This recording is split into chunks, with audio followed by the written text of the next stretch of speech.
Olá, bom dia a todos. Eu sou Fabrício Rezena, responsável por eventos aqui na Thomson Reuters. Em nome da companhia, quero agradecer a participação de todos neste webinar. Peço desculpa pelo nosso atraso, tivemos alguns problemas técnicos aqui, mas já resolvemos e iremos iniciar. Então, no encontro de hoje, nós iremos falar sobre AI Trainings, tendências jurídicas para 2025, com a participação de Andrea Alger, especialista em compliance pelo Instituto de Direito Penal, Econômico e Europeu da Universidade de Coimbra, Portugal, Gustavo Rabai, advogado sócio da Rabai Patotti e Cunha Lima. Para mediar este encontro, Bernardo Azevedo, advogado e CEO da Bernardo Azevedo Inteligência Jurídica. Antes de iniciarmos, informo que nós já recebemos algumas perguntas durante as inscrições do webinar, mas vocês podem ficar à vontade para enviar novos questionamentos aqui no chat. Nós tentaremos responder o máximo de perguntas dentro do tempo que nós temos disponível. Agora passo a palavra para Bernardo Azevedo. Olá, bom dia a todos e todas. É um prazer estar com vocês em mais um webinário daqui da Thomson Reuters. Queria agradecer a Fabrício pelo convite, todas as oportunidades que já tivemos de participar em outros webinários. E hoje falando de um tema super importante, né, ainda mais nesse começo de ano, que são as tendências jurídicas, né, e num cenário que a gente está vivendo cada vez mais agora conectado com a inteligência artificial. Então, nossa ideia é que hoje poder trazer para vocês alguns insights, algumas técnicas, algumas metodologias que a gente possa aplicar hoje no nosso contexto jurídico, sobretudo diante desse grande tema, né? Todos vocês que estão aqui no nosso webinar devem estar acompanhando todas as transformações geradas pela inteligência artificial, sobretudo no seu recorte da inteligência artificial generativa, que tem permitido hoje a profissionais do direito como um todo utilizar isso de inúmeras formas. Hoje, no contexto da advocacia, por exemplo, um advogado é capaz de aumentar a qualidade de suas petições, incluindo critérios como coesão, coerência, ortografia gramática em assistentes de IA. Ele consegue reduzir o tempo médio de elaboração de petições iniciais e automatizar alguns fluxos que são rotineiros repetitivos que podem, sim, ser incorporados nessa nossa nova lógica da IA. Então, nosso bate-papo hoje é para trazer alguns insights, alguns cenários. Então, hoje estou aqui muito bem acompanhado da André e do Gustavo, que vão trazer aqui lições valiosas. Eu queria começar rapidamente, deixando o momento de fala inaugural, começando aqui pela André, depois pelo Gustavo, e depois a gente segue aqui para o nosso debate. André, por gentileza. Quando a gente fala, né, de ferramentas de inteligência artificial para advogados, algum tempo atrás parecia que era algo do futuro, até de algo de série futurista, mas não, essa já é a nossa realidade e a gente tem visto que há, no mínimo, um ano, todo dia tem uma novidade de alguma ferramenta para nos auxiliar no nosso serviço. E quando eu falo auxiliar, é que não é para fazer o que a gente faz, mas é para a gente ganhar, otimizar o tempo, melhorar a qualidade do que está sendo feito e ser uma ferramenta que vem para facilitar a vida do advogado.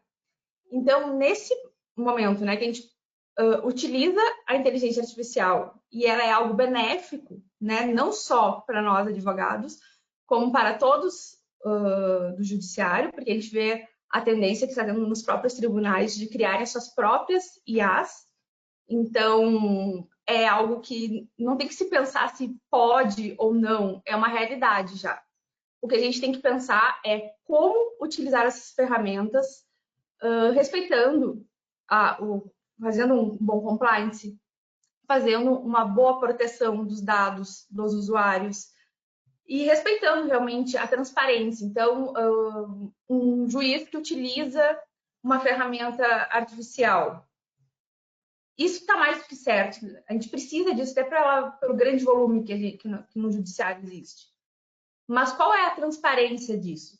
Então, são justamente nesses pontos que entra a governança e o compliance. Para nós, advogados, para o judiciário e de forma empresarial também, mas o assunto aqui é no meio jurídico, né? Porque são as tendências jurídicas para 2025. Nós temos que pensar como que a gente vai utilizar essas tendências que a gente vai discutir aqui hoje de uma forma ética, transparente, criar dentro dos nossos escritórios um compliance forte, fortalecer, né, a nossa reputação dentro da advocacia e fortalecendo também o uso da inteligência artificial, porque se a inteligência artificial de um escritório é utilizada de uma forma equivocada, sem tantos cuidados, pode vir dar a problema. Mas a questão, né, a problemática nunca está na inteligência artificial ou na tecnologia, mas na forma que nós, humanos, utilizamos a tecnologia. Tem minutinhos? Excelente. Então, vou passar primeiro para o Rabai para falar um pouquinho, depois a gente já volta aí para aproveitar o nosso tempo. Rabai, à vontade.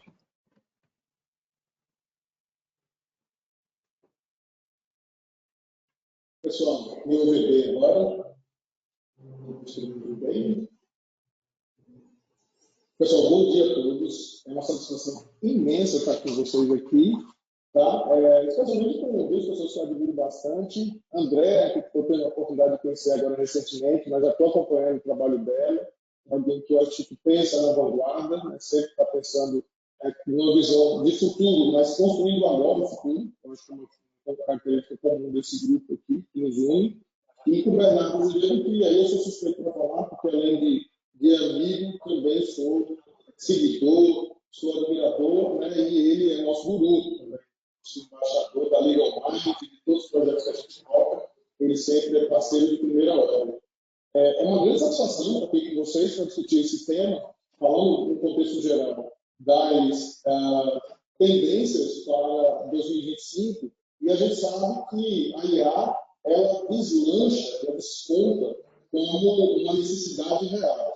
Aqueles que ainda não estão habituados à utilização de ferramentas de inteligência artificial no seu cotidiano, nas suas práticas e rotinas, né, do escritório de advocacia, talvez esse é um momento ímpar, no qual não será possível mais voltar atrás. Ou seja, agora é o momento de embarcar de uma forma visceral nesse universo. E para aqueles que já iniciaram, é o momento também de a gente alinhar perspectivas, expectativas, deixar todo mundo na mesma página, porque a gente está quase aí chegando a um momento de grande transformação do mercado, com a chegada de novas camadas, novas, como chama o Bernardo, né?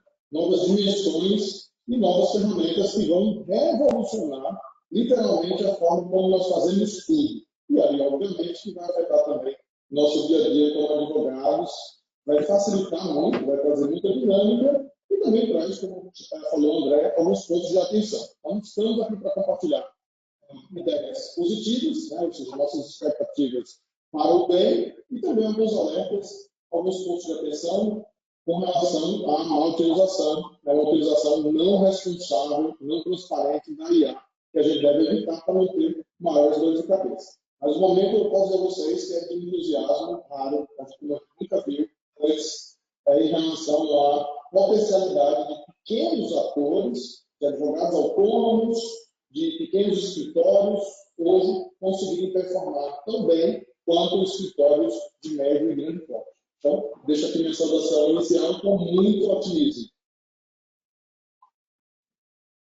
Obrigado, Rabai. E aqui começando, pessoal, até teve várias perguntas aqui que o pessoal já me passou sobre as aplicações da IA em diversas esferas, né? A Suelen aqui, por exemplo, pergunta no contexto como a IA pode ser usada na produção de conteúdo de forma segura e ética. Esse é um ponto importante, depois se a André também quiser responder, que também trabalha bastante com esse tema, mas o que eu enxergo hoje, né, pessoal? A IA está ajudando de inúmeras formas no contexto da advocacia, no contexto do direito como um todo, e também para essa parte de produção de conteúdo que a gente sabe hoje da importância. Eu mesmo venho, desde 2019, produzindo conteúdo em redes sociais de forma a trazer um conhecimento prático para auxiliar profissionais da advocacia como um todo. Eu sei da importância desse tema. E a IA pode nos ajudar isso de inúmeras formas. Né? Um exemplo prático, né? Um dos grandes assuntos hoje relacionados à produção de conteúdo está relacionado a copywriting, né? Aquela escrita persuasiva, aquela escrita que acaba levando uma pessoa a fazer algo. Então, nós podemos desde construir assistentes de IA que dominem essa metodologia, até mesmo a criação propriamente dos conteúdos. Então, para dar um exemplo prático para a Suelen que está acompanhando o pessoal, mas esses dias eu estava lendo um livro sobre copyright e eu gostei muito de alguns insights daquele livro. Então, o que eu fiz? Eu criei um assistente IA personalizado usando o ChatGPT, na versão do GPT, que já dominasse aquela metodologia, aquele conhecimento específico desse livro. E a partir disso, toda e qualquer frase que eu colocar ali para o ChatGPT, na versão agora do assistente, ele vai reescrever aquele mesmo texto com uma escrita persuasiva aplicando aquelas técnicas, aquela metodologia. Então, aqui é um exemplo prático como a gente pode utilizar, aproveitando esse poder hoje dos livros, do conhecimento disponibilizado na internet, para poder construir assistentes personalizados. A gente está vivendo um momento muito importante hoje, com camadas de interação da inteligência artificial. Grande parte da advocacia hoje, no geral, falando aqui mais como advogado mesmo, se percebe que os profissionais estão utilizando uma primeira camada, aquela camada de interação direta, fazendo um prompt, geralmente mais simples, para obter um resultado. Só que ferramentas como o ChatGPT não funcionam como se fosse o Google. Então, nós não vamos colocar uma pergunta do tipo, o que é repetição de débito? Nós precisamos dominar este conhecimento, sobretudo em relação à engenharia de prompts, que é um termo que vocês vão ver bastante aí circular ao longo desse ano, desde o ano passado também já se falava bastante, que é a forma como nós vamos escrever as instruções, os prompts, para gerar mais resultados. Então, no momento que o profissional começa a dominar esse tema, formular prompts melhores, ele vai obter mais resultados. Então, nesse contexto que a Suelen pergunta, né, a Suelen começando já a produzir conteúdo e agora combinando com a IA, isso vai potencializar muito os seus resultados. Tá? Então, é muito interessante esse tema. E aqui eu queria deixar também esse gancho, mas aqui tem perguntas também variadas. E aqui também tem uma pergunta que eu achei bem interessante, que eu vou responder, depois eu passo também para a André, se quiser complementar, que o Alan pergunta o seguinte: os impactos futuros das IAs na advocacia e as perspectivas atuais. Sempre, quando a gente fala em impacto futuro, sempre é importante dizer, né? A gente está fazendo aqui um prognóstico, mas o futuro é imprevisível, né? Nem os melhores futuristas hoje conseguem antecipar o que a gente está vivenciando. A gente percebe em questão de tempo, às vezes, uma ferramenta como DeepSeek, que pouco se falava há uma semana atrás, hoje já está em todos os noticiários, falando mais que isso, né? Mas, André, como é que tu vislumbra assim, a aplicação da IA hoje e no futuro? O que tu imagina que vai acontecer? O que tu pressente aí para os próximos anos? Na verdade, inicialmente não seria nem pensando no futuro, mas uma realidade que eu acho que está vindo, né, muito forte da União Europeia e que vai influenciar a América Latina e o Brasil, né, como parte da América Latina. A União Europeia, que a gente pode tirar o Reino Unido, que também está com regras similares, então o Reino Unido e a União Europeia, eles já têm propostas de regulamentação da IA. E isso já, né, já tem partes que já estão sendo aplicadas, outras partes não, mas eles têm essa legislação. E eles têm o ponto aqui, claro, não vai ser de eu explicar isso, mas trazer essa preocupação que eles têm de fazer uma autorregulação. Então, além de uma norma, países como Itália, Alemanha, eles já têm a autorregulação da inteligência artificial. Então, que é basicamente o que se aplica em outras áreas, se a gente pensar em compliance, se a gente pensar em governança. Na verdade, é aplicar governança e compliance pelo uso, né, do uso da ferramenta de inteligência artificial.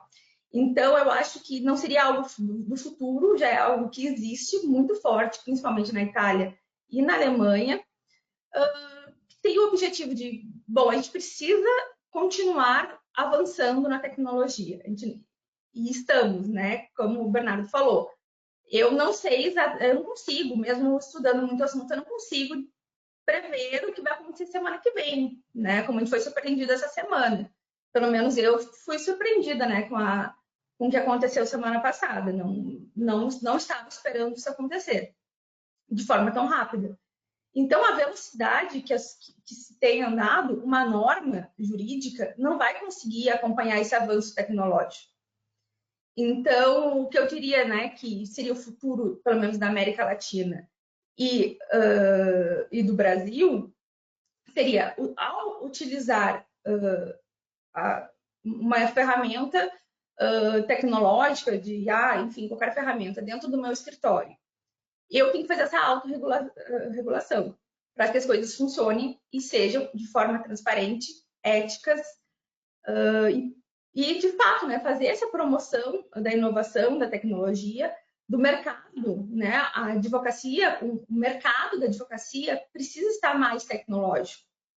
mas, até sendo repetitiva, ter muito cuidado, porque a gente observa, né, a gente está olhando o que vai vir através da União Europeia, que já é uma realidade, tem diversas condenações a empresas por discriminação algorítmica. Inclusive, tem 2 casos que eu peguei de discriminação algorítmica, um da Holanda e outro da Alemanha. Então, como que a gente vai fazer essa governança? Vai fazer, criar regras para que a gente utilize as ferramentas de uma forma ética, transparente e inovando, né? Trazendo inovação e tecnologia para o cenário da advocacia. A gente precisa disso. Então, não é uma previsão futura, mas eu acho que a sistemática que está sendo utilizada na Alemanha e na Itália funcionaria bem no Brasil, desde que a gente tenha uma consciência maior, né? O brasileiro, em geral, ainda não construiu a mentalidade de proteção de dados, né? Do que são os nossos dados, a gente viu aí vendendo a íris, então é uma população que a gente não tem conscientização, então a gente precisa, primeiro passo, conscientizar que o uso da IA é algo incrível e que vai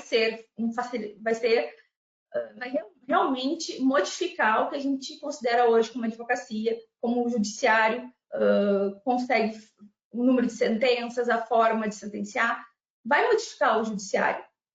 Mas a gente tem que ter parâmetros muito concretos, muito transparentes, para trazer segurança para as pessoas, né, para a população, sem que isso impeça, né, a criação de novas tecnologias, o avanço, principalmente na área jurídica, que por muitos anos foi muito engessada. Então, a gente está recém saindo desse engessamento dentro da advocacia.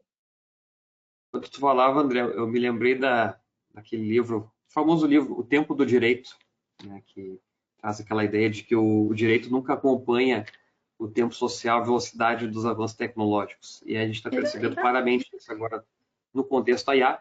Até fica a recomendação, pessoal que está acompanhando o nosso webinário, o livro O Tempo do Direito, um livro fantástico, que traz justamente essa relação entre o direito, que sempre é mais atrasado, né, a prática jurídica como um todo é ser mais atrasada, enquanto os avanços tecnológicos estão crescendo numa velocidade exponencial, né? Então, justamente a gente percebe hoje esse avanço nesse sentido. Por exemplo, trazendo novamente o exemplo da DeepSeek.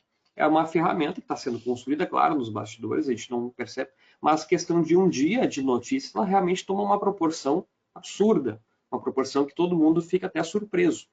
O mesmo aconteceu com o ChatGPT, uma ferramenta que tem aí um pouco mais de 2 anos, acabou transformando o mundo como a gente conhece.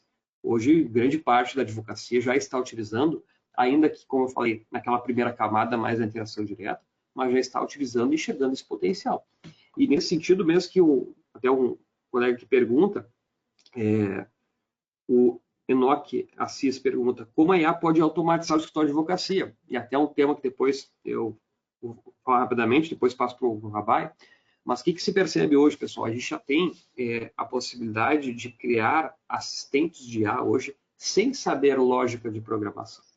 Então, isso aqui é um grande diferencial que se tem hoje no contexto da prática jurídica, porque antigamente, para se construir um sistema como a gente constrói hoje, usando o ChatGPT, por exemplo, dentro do ChatGPT, nós precisávamos conhecer lógica de programação, eventualmente contratar uma equipe especializada para construir esses sistemas. Hoje não. Uma pessoa precisa apenas saber a linguagem natural, a linguagem humana, e, claro, dar instruções sequenciais, passo a passo, para que consiga automatizar alguns fluxos. Então, nesse sentido, por exemplo, trazendo aqui o exemplo do ChatGPT, que é a ferramenta hoje mais usada do mercado, nós conseguimos criar dentro assistentes que vão ajudar na revisão das peças, dos documentos jurídicos.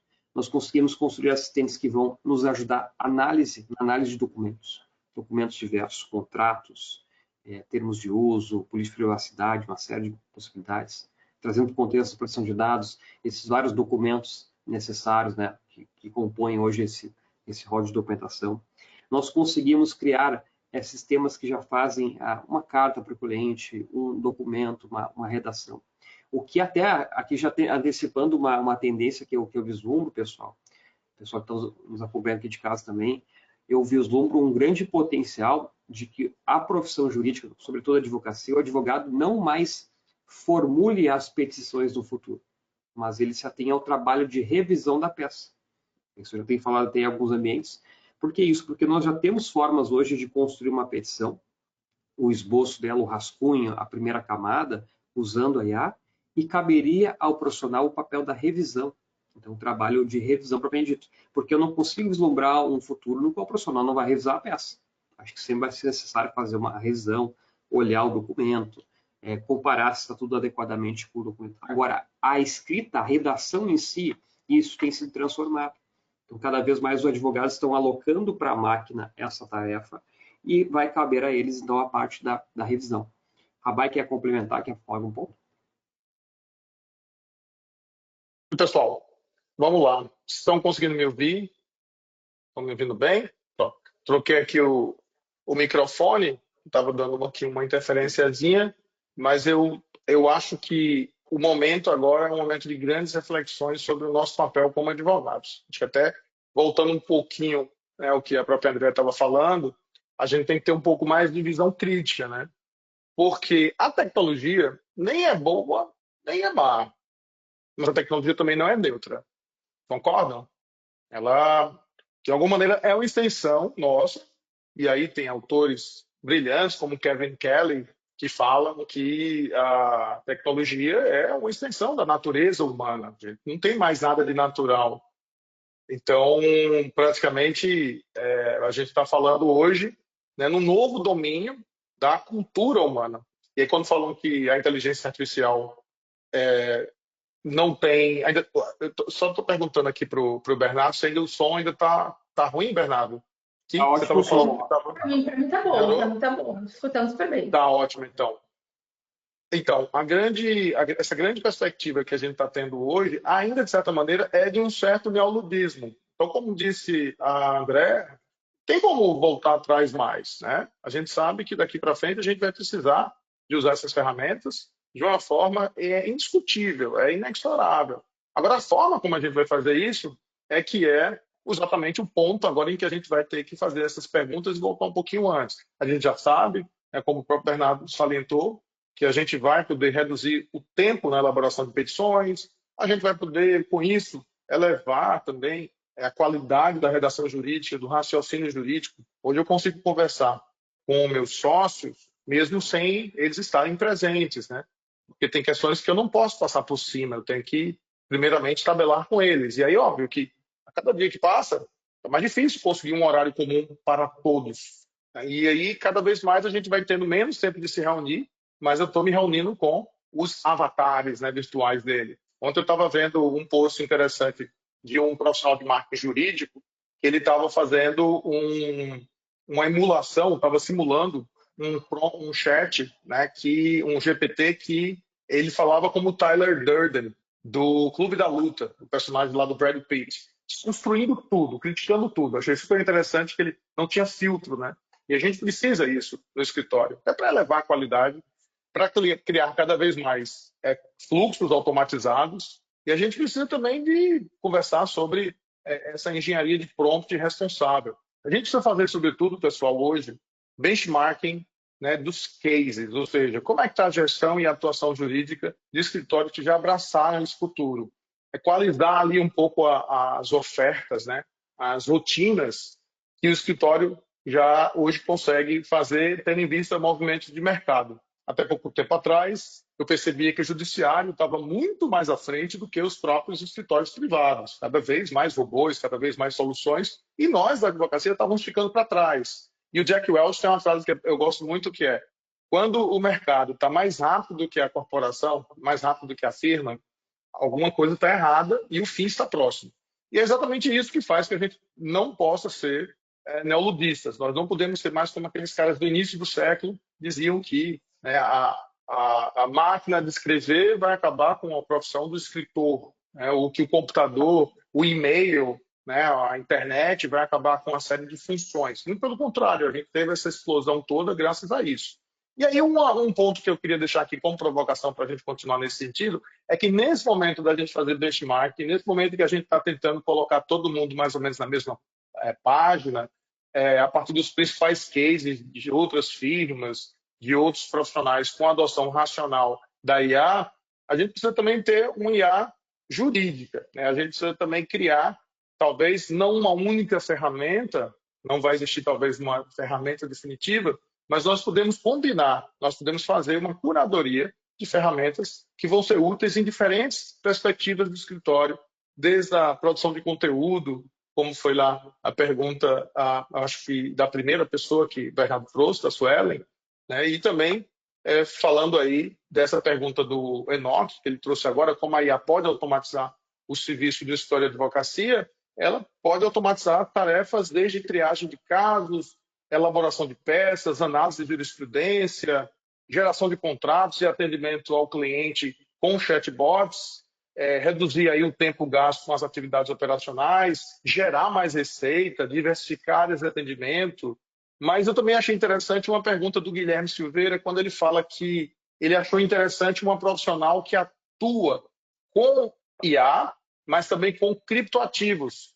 E ela está tendo resultados muito bons. E é isso, o mercado jurídico voltado para novas áreas, novos nichos, com o uso da IA, ele está em crescimento. E profissionais com expertise nesses temas são cada vez mais valorizados, né, para atuar com compliance, regulação, disputas envolvendo blockchain, que é exatamente o caso da doutora Andrea. Então, eu acho que esse momento é da gente fazer pensar nessas estruturas, né? E aí eu vou fazer aqui uma analogia a um podcast que foi o Bernardo até que me recomendou, mas foi o Bernardo, foi o Gustavo Fuscaldo, que é um colega nosso, né, comum aqui a todos nós, que é aquele podcast lá do Walter Longo, que o Sandro Mangold pergunta a ele como é que ele vê o uso da IA na gestão, e aí como é que ele fala, Bernardo? É um tal de bate-cinto, né, um cinto de utilidades, né? Você lembra desse insight? Ele fala, a IA é como um bate-cinto, um cinto de utilidades do Batman. Se você souber usar, poxa, você vai voar, vai ser um bate-cinto, literalmente, vai se transformar no Batman. Mas se você não souber utilizar todas as potencialidades da forma correta, vai virar um peso morto na sua cintura.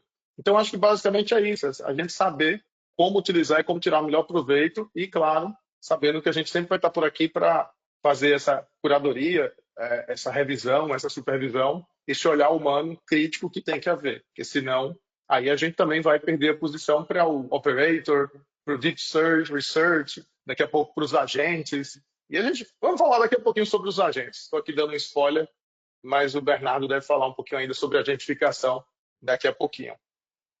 Desculpa, Bernardo. Bom, desculpa. Pode fazer a outra pergunta e depois. Não, só ia complementar que o Abai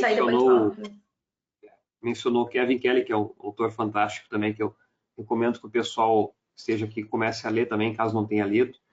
E o Kevin Kelly tem 2 livros que são muito bons, né? Um deles é Para Onde Nos Leva a Tecnologia, que é o que o Abai cita essa ideia de que a tecnologia não é boa nem má nem neutra, né? Ela está sempre a serviço aí de cada usuário, e o usuário pode fazer bom uso ou mau uso.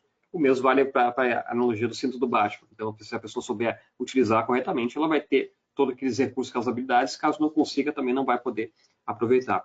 Mas tem outro livro que eu acho melhor ainda, que é o Inevitável, que é um livro fantástico do Kevin Kelly, que é um livro que ele já tem, acho que, não sei se tem 10 anos já, mas é um livro que, se qualquer pessoa ler hoje esse livro, ele vai perceber que já era um livro à frente do seu tempo. Ele traz ali insights fantásticos sobre o futuro, uma perspectiva assim única.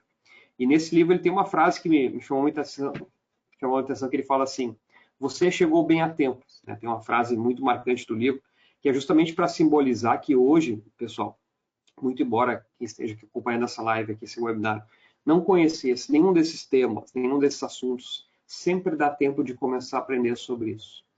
Então, engenharia de prompts é um termo que talvez muitos não conhecessem. Não tem problema. Dá para começar a partir de hoje a estudar sobre isso, a potencializar seus resultados. A tecnologia, ela está cada vez mais disponível. Democraticamente falando também, é tudo acessível hoje. Uma ferramenta que a gente não sabe utilizar, eu e o Rabai conversamos bastante sobre isso. a gente consegue encontrar um tutorial, uma sequência de passos que vão permitir que vocês consigam utilizar. Então, sempre tem tempo, né? Vocês chegaram bem a tempo de poder estudar isso e estar sempre à frente nessa lógica. Então, muito embora a gente esteja aqui falando de tendências, né? É muito difícil, claro, antecipar o futuro. Eu sou um grande entusiasta do futurismo, do foresight, estudo há bastante tempo, e sei também que os grandes profissionais relacionados a essa área dificilmente acertam, né, com 100% de precisão. Então, nesse sentido, eu já vou passar até para uma outra pergunta aqui, aproveitando, André, a gente está também já se encaminhando aqui para a nossa reta final, mas aqui dentro das várias perguntas, tem aqui uma pergunta específica que me chamou muita atenção, se o André quiser responder nesse sentido, mas a conexão entre a IA e o crescimento da advocacia, e também falando em termos de honorários. Se tu vislumbra, de alguma forma, como a IA pode auxiliar nessa parte, além do trabalho técnico que já é feito, além do trabalho de captação que já é feito, se tu consegue enxergar isso, depois eu também passo para o Rabai para comentar esse ponto. Eu acho que nesse exato momento isso ainda está distante do judiciário, mas agora, né, eu falei que não vou ser futurista, mas eu penso que sim, até por ferramentas que já existem. Não voltada à advocacia, mas e nem seria o metaverso também, por exemplo. Tem empresas, né, que criam avatares. Então, essa empresa se chama Eu Avatar. Ela é uma empresa super interessante, inclusive. E ela cria, né? Por exemplo, contrataram ela pela Academia de Letras do Rio de Janeiro, brasileira, que fica localizada no Rio, e eles criaram o Machado de Assis com perguntas que não estão. Eles criaram a identidade, né? Criaram toda uma inteligência artificial para que as respostas que o Machado de Assis, naquele dia que estavam homenageando, estivessem como de fato ali presente, e não falas antigas ou algo similar. Então, eu acho que o avanço, né, de tanto o digital, né, que é a mistura do digital com o físico, como também tu ter uma persona tua de forma digital, eu acho que tem grandes possibilidades disso existir. Na verdade, eu acho que isso vai existir. Eu só não penso que a nossa sociedade, o nosso judiciário esteja pronto para isso, ou a gente tenha, né, tecnologia ainda o suficiente. Mas o que eu estou falando aqui pode ser que em 1 ano seja algo real, pode ser que daqui a 10 anos. Mas eu acho que sim, né? O próprio digital já facilitou. Então, eu tenho, por exemplo, eu moro em São Paulo, eu tenho clientes de quase todos os estados. E é muito difícil, né, a audiência ser presencial. Então, atualmente, a advocacia, ela já quebrou um pouco a questão de estar limitada a uma cidade ou a um estado, que até 10 anos atrás, até o mesmo estado já complicava a atuação do advogado. Hoje em dia, não. Hoje em dia, mesmo sem IA, né, um simples computador, a gente já consegue romper essas fronteiras, né? Por exemplo, eu atuo não só no Brasil, como na União Europeia. Fiz audiência ontem na Bélgica, então, estando no Brasil. A única coisa que nos desfavoreceu foi o fuso horário, que aí às vezes fica com o fuso horário complicado. Mas eu acho que a tendência é que a gente tenha tecnologia o suficiente para que, além de estar de forma digital, romper essas fronteiras com o uso de uma ferramenta de IA. Eu realmente acho que isso é viável e é possível. Rabai, posso te encaminhar uma mais filosófica aí? Uma pergunta aí do... Claro. Estamos aqui para isso. Só dar uma complementada nessa da André, mas super rápido, mas pode mandar, pode antecipar. Tá. Não, que a Elisa faz uma pergunta aqui bem oportuna. Ela menciona aqui o Miguel Nicoleles, né, que afirma que a IA não é nem inteligente e nem artificial. O que você teria a dizer sobre isso? Isso é interessante, né? Eu vi esse podcast. Eu penso muito nisso, principalmente trabalhando e atuando muito em caso de discriminação algorítmica. No Brasil, a gente sofre isso, mas não chega no mesmo volume no judiciário, mas isso é uma realidade. Mas, por exemplo, agora, na União Europeia, quando tu vai pedir um empréstimo, agora já existem normativas de que não podem te barrar um empréstimo, um financiamento, ou enfim, o que for que tu deseja ali do banco, porque tu mora num bairro de imigrantes, por exemplo. E isso não é um caso hipotético. Tá?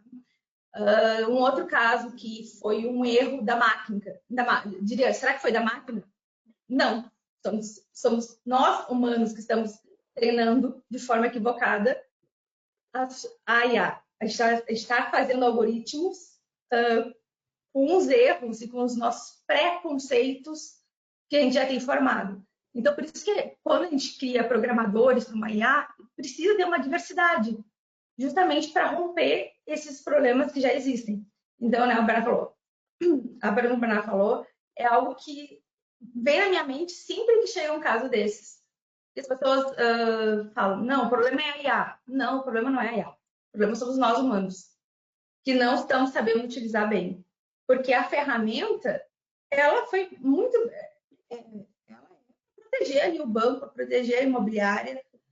Só que a forma que ela foi treinada, que tem esse viés discriminatório. E esse viés discriminatório não vem da inteligência artificial, vem de nós humanos. Então, temos grandes problemas que eu diria que não é a inteligência artificial que é inteligente ou burra. Não é a inteligência artificial que é um grande vilão ou salvador. Mas é uma ferramenta extremamente importante para nós, como sociedade, evoluirmos de forma tecnológica.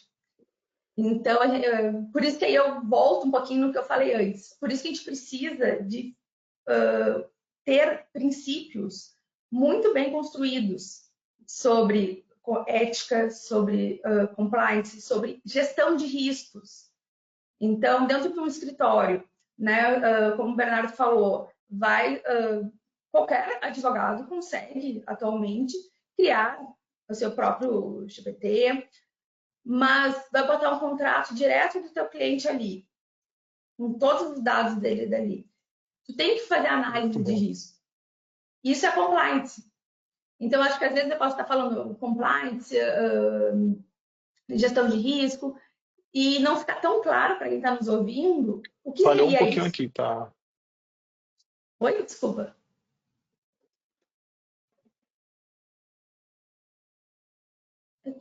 Deu só uma falhazinha no áudio aqui, mas voltou. O meu que trancou? Desculpa, que eu realmente... Não, acho que foi dele, André. Pode seguir. Tá.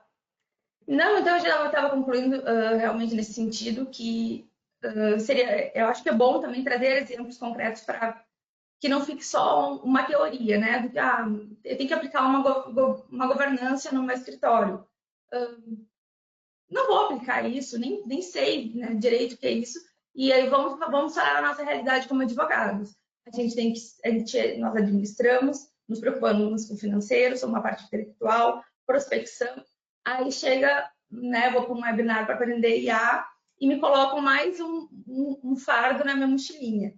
Então, até para ficar bem claro, né, o que eu estou falando que a gente precisa ter dentro do escritório, dentro da gestão, é uma gestão de riscos. Então, quando eu estiver utilizando a ferramenta, eu compreenda o que aquela ferramenta é, leia os termos de uso, né, que agora saiu um novo, que tem muita gente falando muita coisa, e eu vejo, bom, mas o que está escrito? Eu quero saber o que está escrito no termo de uso, né, no termo do usuário.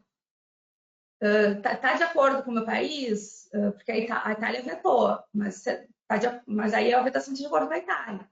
Mas, principalmente, está de acordo com os princípios e regras que eu vou atuar no meu escritório, independente de regulamentação do país,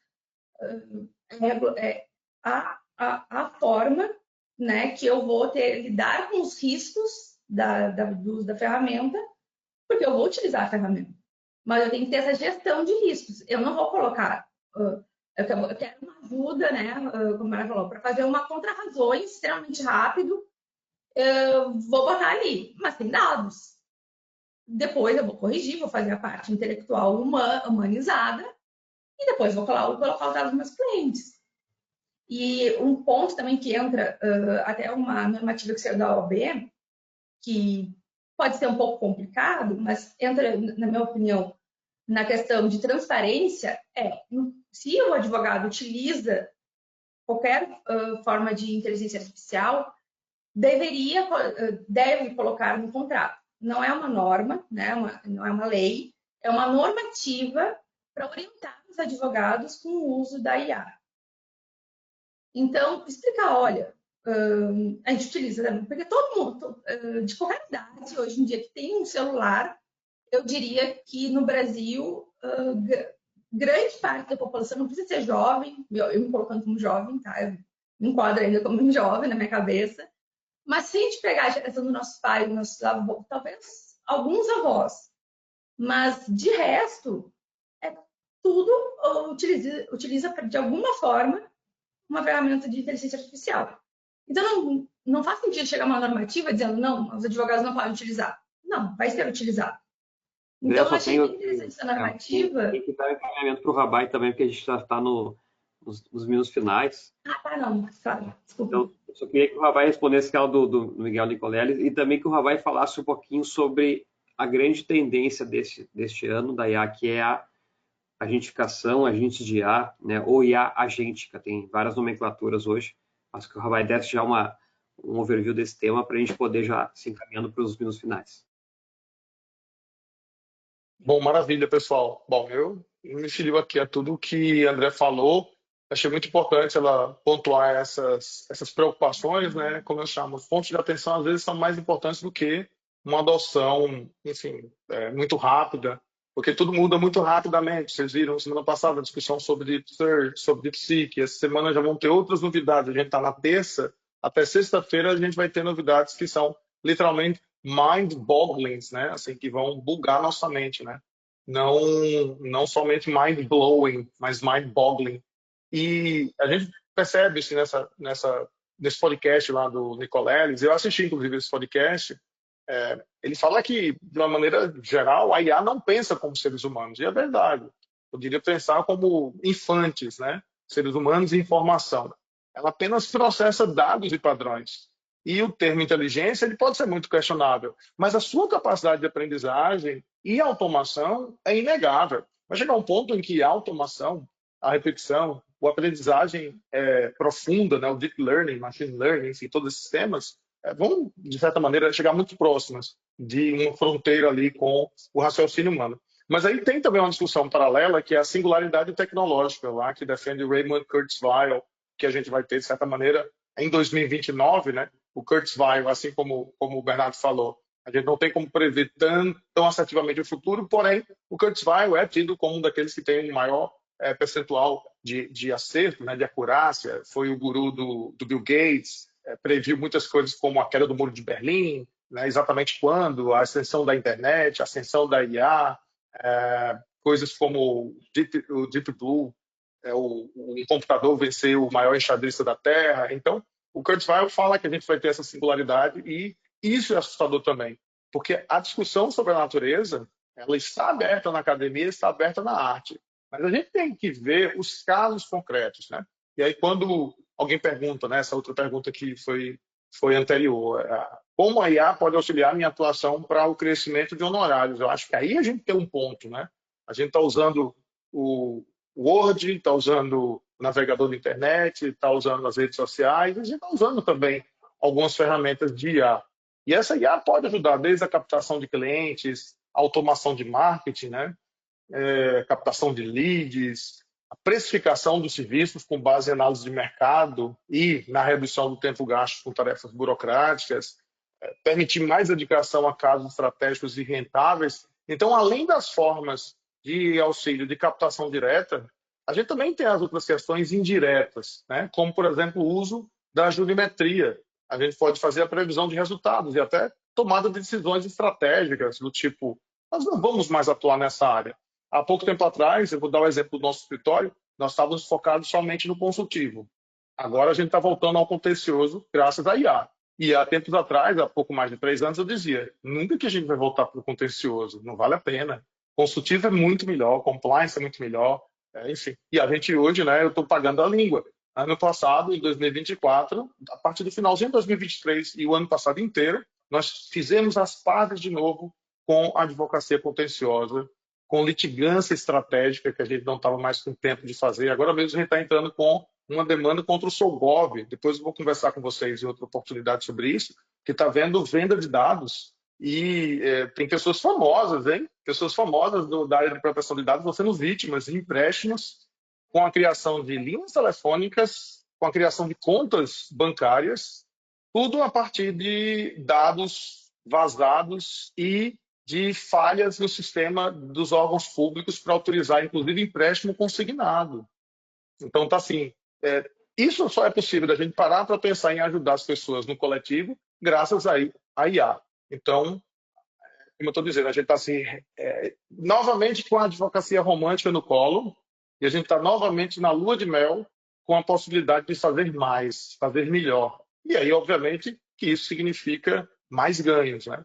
Então, acho que é isso. Não importa muito nesse campo a discussão filosófica. A gente vai fazer essa discussão filosófica na academia, mas eu acho que o papel dos advogados nesse exato momento é pensar em como terem mais eficiência com atenção à questão da privacidade e da segurança, que eu acho que é fundamental, como o André salientou. E tinha até uma pergunta também, Bernardo, se der tempo ainda da gente responder, eu vou fazer aqui e passar a bola para vocês, né?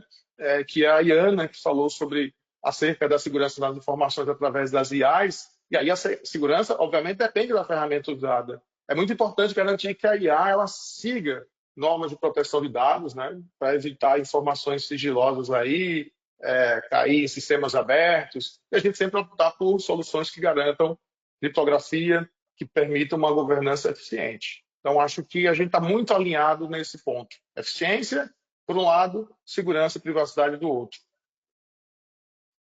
Perfeito. Então, nós estamos agora já nos finais. Então, eu queria deixar o espaço para cada um, 2 minutinhos aí de encerramento, começando pela Andréa, e depois eu faço o fechamento e passamos depois para a Fabrini para encerrar o nosso webinar.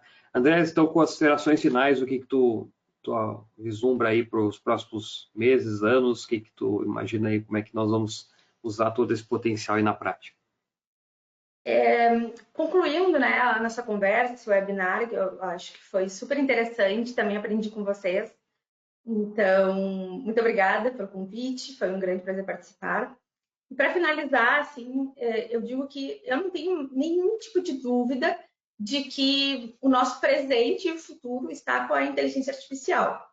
Quando eu digo presente é porque se o advogado não está fazendo uso de uma IA dentro do seu escritório, não é nenhuma. Eu vou falar uma frase um pouco não usual nos meios jurídicos, mas que está deixando dinheiro na mesa. Né? E a outra parte da questão dos honorários. Se não tem nenhum tipo de IA como ferramenta para te auxiliar no escritório, está deixando dinheiro na mesa. Então, o futuro da IA já é nosso presente, então a gente tem que saber utilizar as ferramentas. E para utilizar essas ferramentas, a gente depende exclusivamente da nossa capacidade de organizar os nossos escritórios, organizar as pessoas que atuam no escritório, para que consiga utilizar a ferramenta pela advocacia, para otimizar o seu tempo, desenvolver o seu próprio escritório, implementar diversos sistemas que vêm para auxiliar. E tudo isso tem que ser, né, em conjunto com uma movimentação de uso responsável, ético e transparente, para até mesmo que consiga, né? Estou terminando, assim, mas o Gustavo ele trouxe a questão do contencioso. É fundamental a gente entender tanto esses conceitos como o uso da IA, porque cada vez mais encontraremos sentenças e atos judiciais que tiveram ali uma ferramenta de IA. Isso não é errado, isso não é antiético. Agora, se não teve, exatamente como o Bernardo já explicou, se não teve uma análise humana e isso o advogado perceber, a gente vai poder criar diversas teses, com esse domínio, criar diversas teses que vão ser fundamentais para a evolução da advocacia. Então, esses domínios servem tanto para dentro do seu escritório, mas também para, num contencioso, até mesmo numa forma extrajudicial, conseguir verificar se o trabalho que a outra pessoa fez teve, né, essa revisão ética, essa revisão humanizada. Bacana. Vai, fechamento rápido aí. Vou falar rapidíssimo, gente.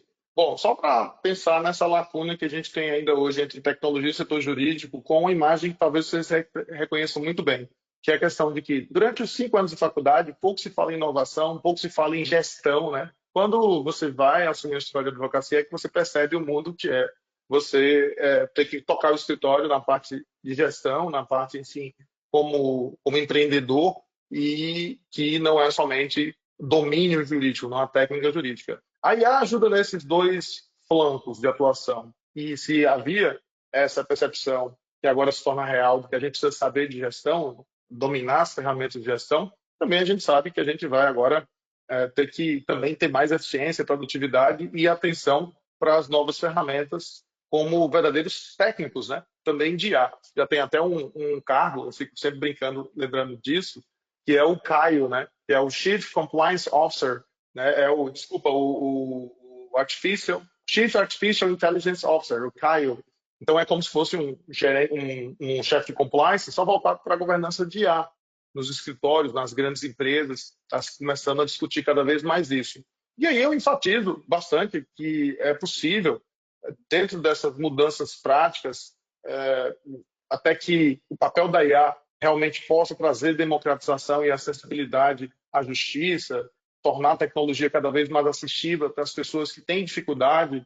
Nós também do direito temos um impacto muito profundo no desenvolvimento das carreiras, porque a gente não vai precisar mais saber de código de programação, a gente vai ter agora ferramentas feitas a partir de nossa demanda, né? E aí, como o Bernardo falou, nós estamos agora com a grande tendência para 2025, que são os agentes. Sexta-feira passada, eu testei já uma ferramenta dentro do ChatGPT, que o próprio chat, o próprio GPT, a partir dos prompts, ele sai do seu sistema base, da sua camada, e vai até navegadores e programas externos, e ele meio que simula um ser humano operando a máquina em nosso favor, 24 horas por dia. E aí, vejam, até pouco tempo atrás, vocês iam dizer assim, precisamos do pessoal da TI aqui com a gente, do nosso lado. Graças à IA, hoje a gente vai poder ter os profissionais das duas áreas conversando, a IA vai ajudar a tradução do jurídico para a área de TI e vice-versa, mas nós mesmos não vamos mais precisar tanto de ter esse domínio da técnica.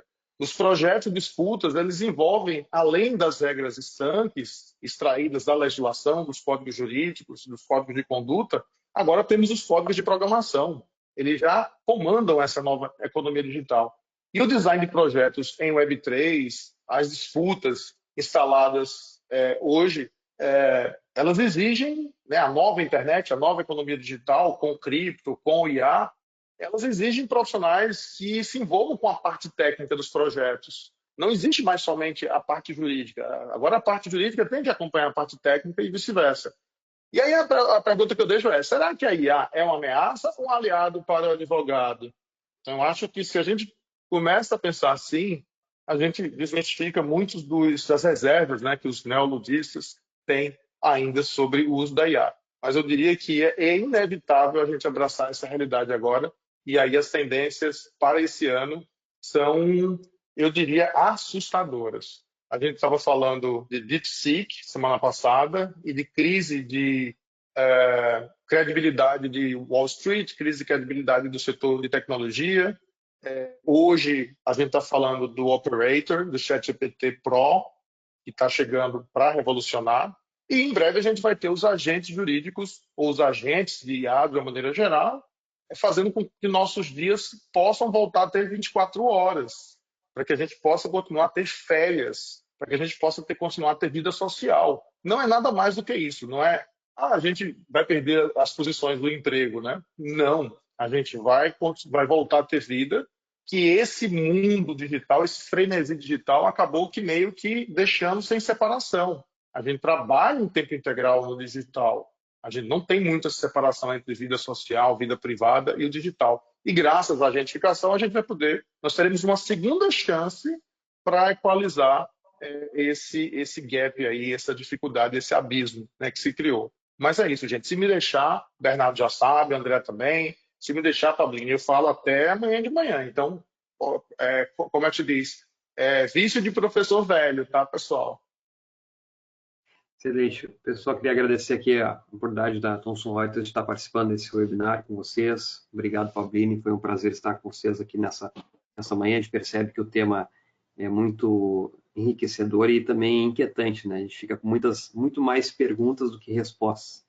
Nesse sentido, cabe cada um de nós sempre desenvolver esse espírito de sermos eternos aprendizes, né? Então, o aprendizado contínuo que nunca termina, que nunca acaba, que é cada vez mais essencial nos dias de hoje. Fabrini, muito obrigado. Gustavo, André, foi um prazer. Obrigado, pessoal, que nos acompanhou até esse momento. E deixo para a Fabrini fazer esse nosso encerramento. Obrigada, Bernardo. Obrigada, André e Gustavo.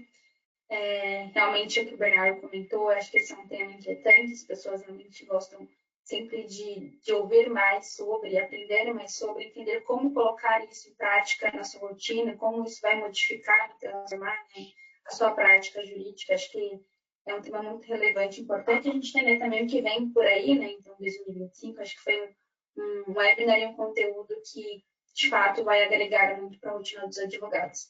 Agradeço o André, Gustavo e Bernardo por terem aceitado o convite e ministrado aqui para a gente, né, com tanta maestria em relação a essas temáticas. Ao pessoal, nossa audiência, agradeço por terem ficado até aqui conosco.